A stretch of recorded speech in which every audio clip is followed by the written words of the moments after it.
ঠাকুর মা স্বামীজির শ্রীচরণে ভক্তিপূর্ণ প্রণাম জানিয়ে স্বামী গম্ভীরানন্দ রচিত শ্রীরামকৃষ্ণ ভক্তমালিকা থেকে আজকের নিবেদন স্বামী শিবানন্দ পর্ব ৫। একবার দক্ষিণেশ্বরে এক বৈষ্ণব সাধু আসেন। তাহাদের সম্প্রদায় রাধা মানেন না, কৃষ্ণ মানেন। সাধুটির ইচ্ছা ছিল যে তারক প্রভৃতি যুবকেরা তাহার নিকট যান, কিন্তু ঠাকুর বলিলেন, ওদের মত ভালো হতে পারে, তবে আমার প্রাণের মতো নয়। ভগবানের লীলা চাই। সুতরাং তারকের সেখানে যাওয়া বন্ধ হইল। তারকের রামবাবুর বাড়িতে থাকাকালে নিত্যগোপালও সেখানে ছিলেন। ঠাকুর নিত্যগোপালের ভগবত প্রেমে ভাব অবস্থাদির প্রশংসা করিতেন, কিন্তু তারককে সাবধান করিয়া দিলেন, দেখ তারক, নিত্যগোপালের সঙ্গে বেশি মিশিস নি, ওর ভাব আলাদা, ও এখানকার লোক নয়। নিত্যগোপালের সঙ্গে ভদ্রতা হিসাবে যতটিকা মেশা প্রয়োজন, তার অতিরিক্ত আলাপাদি সেই দিন হইতে বন্ধ হইল। ঠাকুরের সেবার জন্য তারক সর্বদাই প্রস্তুত ছিলেন এবং সুযোগও খুঁজিয়া বেড়াইতেন। তিনি পরে বলিয়াছিলেন, কি ভাগ্যবানই আমরা, পান সেজে তামাক সেজে খাইয়েছি, তার সেবা করেছি, আদর ভালোবাসা কত পেয়েছি। ঠাকুর কিন্তু সর্বপ্রকার সেবা এই সেবকটির হাতে লইতে প্রস্তুত ছিলেন না। তিনি ঝাউতলার দিকে গেলে উপস্থিত কেহ গাড়ু লইয়া যাইতেন। একদিন অন্যের অপ্রস্তুতিতে তারকই গাড়ুটি লইয়া চলিলেন। ফিরিবার পথে ঠাকুর যখন দেখিলেন যে তারক গাড়ুটি আনিয়াছেন, তখন বলিলেন, তুই কেন জলের গাড়ুটা আনলি? তোর জল আমি কেমন করে নেব? তোর সেবা কি আমি নিতে পারি? তোর বাবাকে যে আমি গুরুর মতো শ্রদ্ধা করি। ক্রমে তারকের বৈরাগ্য বৃদ্ধি হয়। একদিন তিনি বাড়িতে গিয়া নিত্যকালী দেবীকে জানাইলেন যে আর তাহার সংসারে থাকা অসম্ভব, তবে তিনি তাহার ভরণ পোষণের ব্যবস্থা করিবেন। বস্তুত ওই জন্য তিনি ইতোমধ্যেই কিছু টাকা সঞ্চয় করিয়া রাখিয়াছিলেন, কিন্তু সে অর্থ তাহাকে ব্যয় করিতে হয় নাই। ইহার কিছুকাল পরেই নিত্যকালী রোগগ্রস্ত হইয়া ইহলোক হইতে চলিয়া যান। পত্নীর মৃত্যুর পর সংসারের বন্ধন সম্পূর্ণ দূর হওয়ায় তারক পিতার নিকট বিদায় লইতে গেলেন। পিতার সেই নিদারুণ কথা শুনিয়া অশ্রুজলে ভাসিতে লাগিলেন, কিন্তু বাধা না দিয়া গৃহদেবতাকে প্রণাম করিয়া আসিতে বলিলেন এবং অতঃপর মাথায় হাত রাখিয়া আশীর্বাদ করিলেন, তোমার ভগবান লাভ হোক। আমি নিজে অনেক করেছি চেষ্টা, সংসার ছাড়বারও চেষ্টা করেছিলাম, কিন্তু পারিনি। তাই তোমাকে আশীর্বাদ করছি, তোমার ভগবান লাভ হোক। পিতার অনুমতি ও আশীর্বাদ লইয়া সংসার ত্যাগ বড়ই বিরল।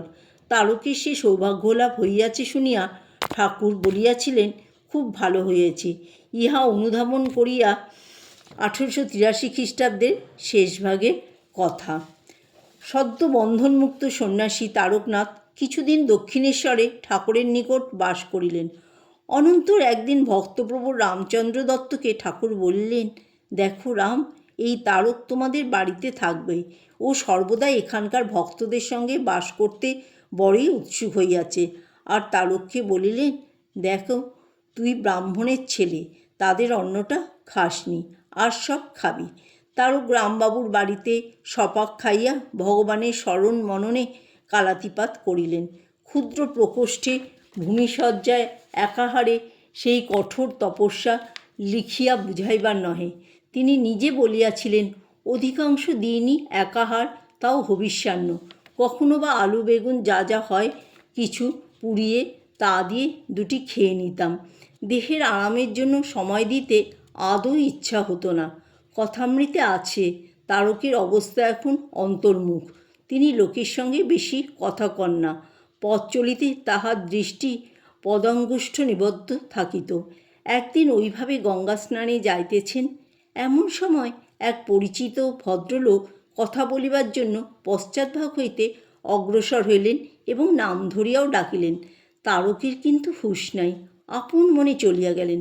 ভদ্রলোক ভাবিলেন তারক দাম্ভিক, কিন্তু উভয়ের পরিচিত এক বন্ধু বুঝাইয়া দিলেন যে উহা অন্তর্লীন অবস্থা, ইহার সহিত আলাপ করিতে হইলে সম্মুখ হইতে অগ্রসর হওয়া আবশ্যক। অপর একদিন ভদ্রলোক ঐরূপ করিলে তারক অতি বন্ধুভাবে আলাপ করিলেন এবং ভদ্রলোকের খেদ দূর হইল। আত্মনিমগ্ন ও নিঃসঙ্গ তারক প্রাণের আবেগে তখন সব সময় আবাসস্থলেও থাকিতে পারিতেন না। তাহার নিজের কথায় জানা যায়, এমন অনেক সময় গেছে যখন বিডন স্কোয়ারে ও হেদোয় রাতভর ধ্যান ভজন করে কাটিয়ে দেওয়া যেত। কখনো বা কালীঘাটে এবং কেওড়াতলায়ও ধ্যান ভজন করেছি। রামবাবুর বাড়ি হইতে তিনি কাকুরগাছিতে গমন করেন। তখন ওই অঞ্চলে জঙ্গলাকীর্ণ, লোকজনের যাতায়াত বিশেষ ছিল না। বাগানে একটি মালি মাত্র থাকিত। সেখানে আম গাছ তলায় ধুনি জ্বালাইয়া তিনি দিনরাত ধ্যান জপে কাটাইতেন। দিনে একবার ভিক্ষায় বাহির হইয়া যাহা পাইতেন তাহাতেই ক্ষুণ্ণিবৃত্তি করিতেন। পরিধানে একমাত্র কাপড় ছাড়া শরীরে অন্য আবরণ থাকিত না, আর দেহ কেশ প্রভৃতির পরিপাটি মোটেই ছিল না। তপস্যাকালে তিনি মধ্যে মধ্যে পদব্রজে দক্ষিণেশ্বরে যাইতেন এবং অনেক সময় রাত্রিকালে সেখানে থাকিতেন। আত্মধ্যানে নিমগ্ন তারক তখন লোক সমাগম এড়াইয়া চলিতেন। সুতরাং দক্ষিণেশ্বরে তাহার উপস্থিতি ভক্তদের নিকট প্রায়শ অজ্ঞাত থাকিত। কাকুরগাছিতে থাকাকালে তিনি একবার শ্রী বৃন্দাবনে গিয়াছিলেন এবং তথা হইতে ব্রজের রজ, তিলকমাটি ও প্রসাদী ছোলা বাজা আনিয়া তৎসহ দক্ষিণেশ্বরে ঠাকুরকে দর্শন করিতে গিয়াছিলেন। কিঞ্চিৎ পূর্বে পড়িয়া গিয়া হাত ভাঙিয়া যাওয়ায় ডাক্তার তখন ঠাকুরের হাত বাঁধিয়া রাখিয়াছিলেন। সাধুর এরূপ দৈহিক ক্লেশ হওয়া যুক্তিসহ কিনা ইত্যাদি বিষয়ে তখন ভক্তদের মধ্যে আলোচনা চলিত। ঠাকুর তারককে সম্মুখে পাইয়া পরীক্ষাচ্ছলে জিজ্ঞাসা করিলেন, আচ্ছা, লোকে বলে ইনি যদি এত সাধু তবে রোগ হয় কেন? তারক ক্ষণমাত্র চিন্তা না করিয়া সরলভাবে উত্তর দিলেন, ভগবান দাস বাবাজি অনেক দিন রোগের শয্যাগত ছিলেন।